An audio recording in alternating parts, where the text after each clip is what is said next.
నమస్తే అండి, నేను మీ జాడ లక్ష్మణ్. ఇప్పుడే తెలిసిన వార్త ఏంటంటే మైపాల్ యాదవ్ గారికి అరెస్ట్ చేసిందట. ఎంత దారుణం అండి, నిజంగా చెప్తున్నా కదా. కొట్లాడి తెచ్చుకున్న తెలంగాణలో ఈ అరెస్టులు ఏందన్నా, గత వారం రోజుల నుంచి డిఎస్సి పోస్ట్పోన్ చేయండి విద్యార్థులు పాపం ధర్నాలు చేస్తే వాళ్ళకు అరెస్టులు, దారుణంగా ఏమైనా ప్రశ్నించే గొంతులు వాళ్ళకు అరెస్టులు, జర్నలిస్ట్ కూడా ఏమైనా అంటే వాళ్ళకు కూడా తీసుకెళ్తున్నారు. ఎంత దారుణం అండి ఇది. మనం ఎక్కడున్నాం? ఆ టెర్రరిస్టులు గారు వాళ్ళు మనుషులే. రేవంత్ రెడ్డి అన్న కొంచెం సోయి తెచ్చుకో, సీఎం గారు కొంచెం సోయి తెచ్చుకోండి. ఏంది ఇది? ఏం జరుగుతున్నది? అసలు మేము గెలిపించడానికి ఎంత ప్రయత్నం చేసినా మీకు తెలుసా? ఊరూరా పోయి ఈరోజు ప్రశ్నించే గొంతులు అందరూ ఇది చేస్తే నువ్వేం చేస్తున్నావు అన్నా?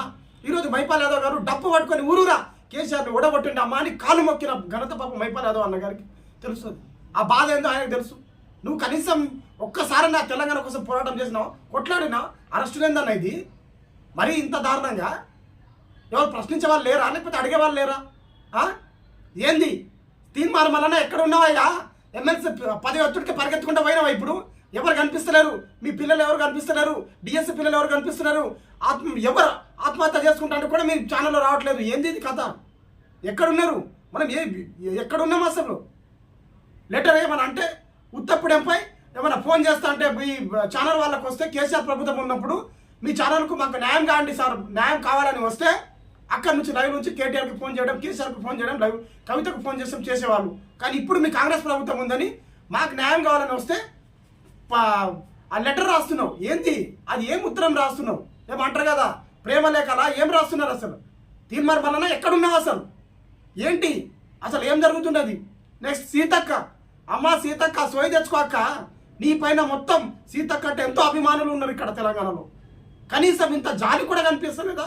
విద్యార్థులు పాపం ఏడుస్తుంటే జాలి కూడా అనిపిస్తలేదా? ఎక్కడున్నావు సీతక్క?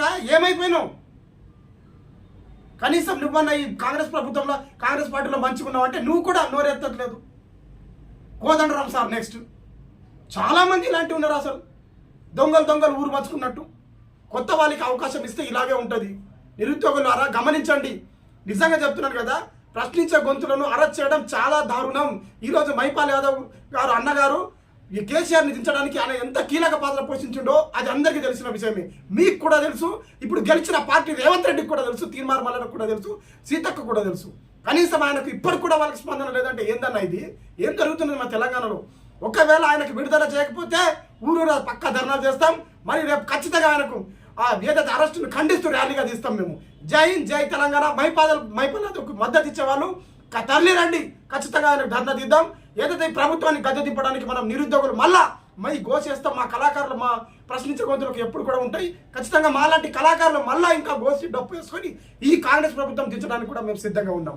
జై తెలంగాణ, జై హింద్.